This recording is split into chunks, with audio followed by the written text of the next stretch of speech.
What is being done to help homeowners with these costs? The monthly usage fee, as in all utility systems, is due upon billing.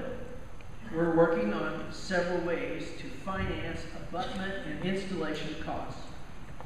The most helpful of these would be to arrange with the county to assess an abutment fee on every lot as the sewer service becomes available.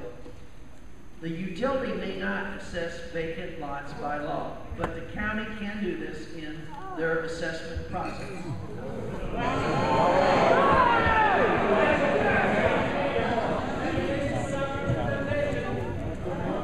An abutment fee charged to each lot would greatly reduce the abutment fee we currently are using. Many of those responding to the survey that we sent out stated that vacant lots will probably benefit to a greater degree than an existing home, and they should share in the improvement costs. We will suggest a payback schedule of about 10 years. The owner would be billed each year with his taxes if that system is put into being. We are pursuing this method vigorously. It depends on the ability to sell the county commissioners on the value of these benefits for the homeowner and for the county. If you agree, your support would be appreciated. We're also working with several banks on developing home equity loans to help cover these costs if a homeowner chose to take that route. Then this is all in addition to the 2-year payback plan which the utility has in its plans. Question number 8. Who will maintain the grinder pumps after installation? The utility will maintain the grinder pumps after installation. There may be a service fee of $50 if the owner has caused damage to the pump by not following agreed upon operational rules. Any serious repairs would obviously, because of that, would obviously be charged for that. Question number 9. What can be done about the cost of water used for watering lawns, washing cars, etc., which would then not impact the sewer system? The only possibility of that coming into being or into play is if the water utility was willing to install a separate meter for such purposes, which is totally out of our realm of responsibility. Question number 10.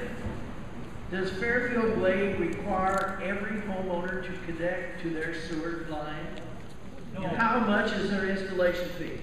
The answer is today, yes, as they put in their new sewer lines.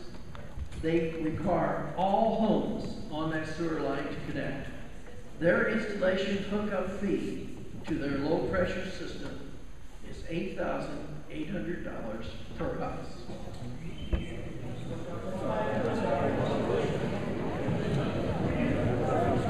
Herb, can you briefly explain time limits on the meeting, please?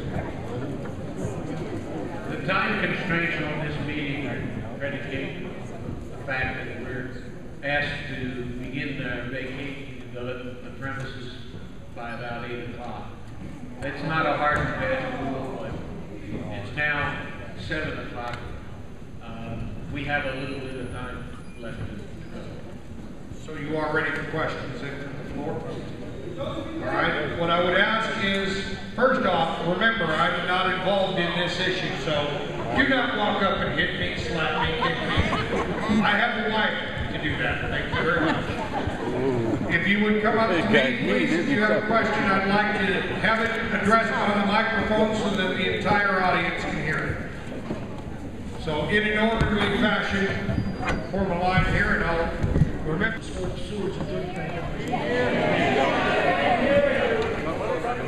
Can you hear me now? I was originally for the sewers at $35 a month.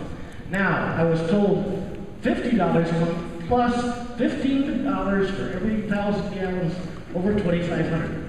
I use 42, my neighbor uses 5,000. We'd be paying $80, $95 a month for getting rid of the effluent. Does that sound right to you? Does that sound like the highest rates in the state of Tennessee? Because it is. I went to 25 sites on the internet. Nobody pays this amount of money.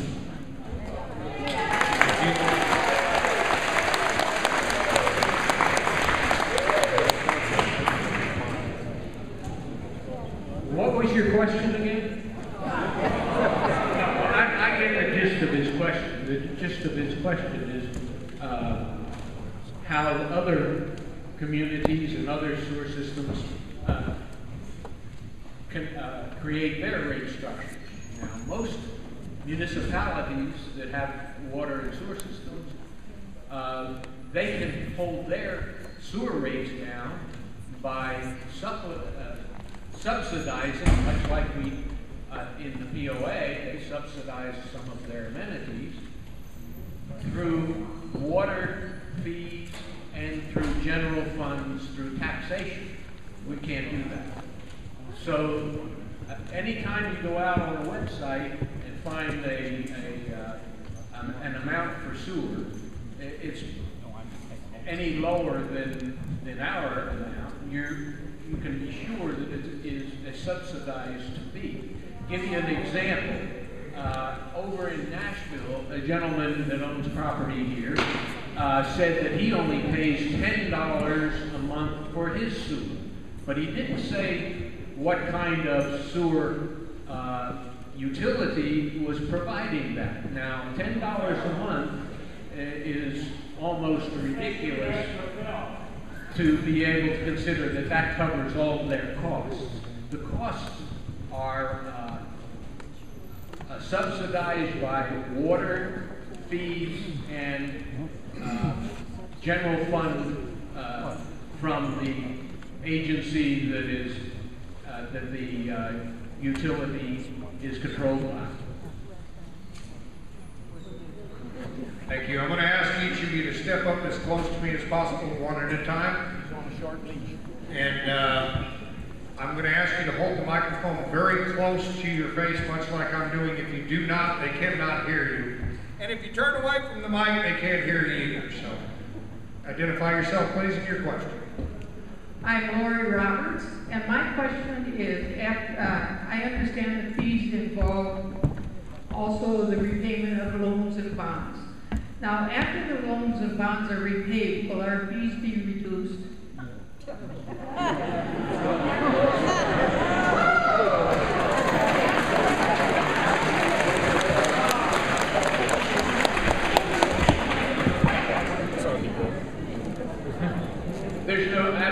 There's no guarantee that they will. But the commission does have the authority to adjust the fees, and not only the authority, but the requirement to adjust the fees in accordance with the costs. Now, obviously, the utility district is not a for-profit organization, so our fees are restricted to solely pay for the utility and pay the expenses of the utility.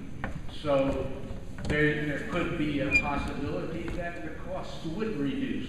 But remember, over a period of time, there's also the inflation factor and so forth that has to be brought into it. So, yes, we're going to examine the fees at a minimum every year when our financial statements are published, and we have some real information and real costs involved. All of the costs involved in the current fee structure are basically estimates. We have no history. This is a startup organization. We have no history of costs. We're making estimates based on input from manufacturers of the plant, from our engineers. And so these fees will be tested during the early years, and as we can the whole purpose of the organization is to have the lowest cost possible. We're not making any money out of it.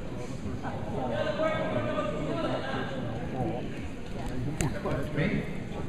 I'm Darlene Donlon. I'm Darlene Donlon. And in the wintertime, we have a lot of power outages. In the wintertime, we have a lot of power outages. I remember 5 days, but my septic tank still worked. Now, what kind of liability do you have if we had a 5-day outage and the sewer didn't work?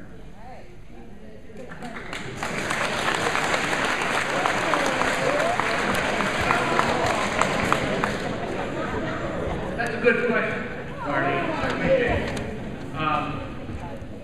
First of all, when we have a power outage, the grinder pump won't work.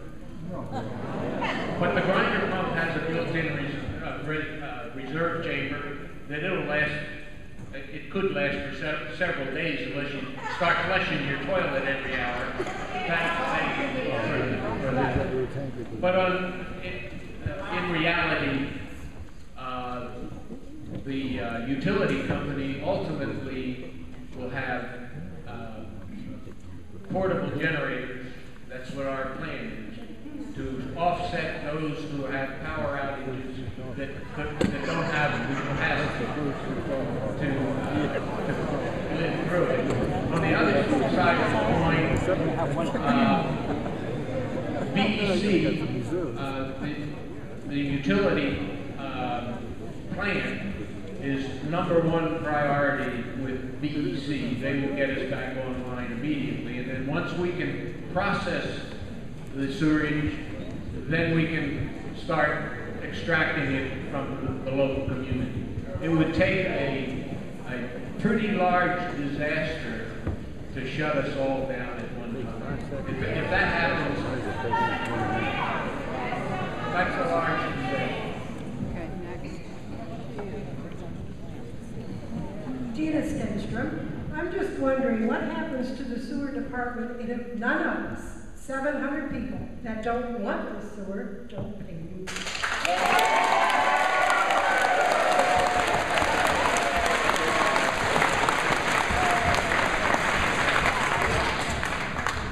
As I understand it, and I'm not a lawyer, since the district has been created, it will not be dissolved. We currently have 2 customers. And basically, if we don't get additional volume to offset some of the costs and spread the revenue around, the state will come in and make our 2 customers pay the bills.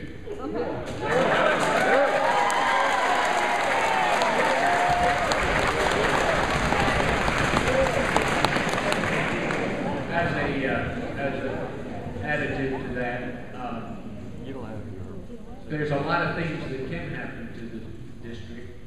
The district can't be dissolved under current laws created by the legislature. Now, the laws can change, but there are things such as bringing districts merging, but that has to be a combination, a mutual agreement between districts to merge. There are other avenues that can be pursued. The state would come in and insist on the operation being to be financially viable. SCUD could do it, the county could do it, but only by mutual agreement could the district itself won't go away. It may change a form. The commissioners could be eliminated, and some of you out there might want to volunteer. So there are avenues, but the sewer is not going to go away. The district is.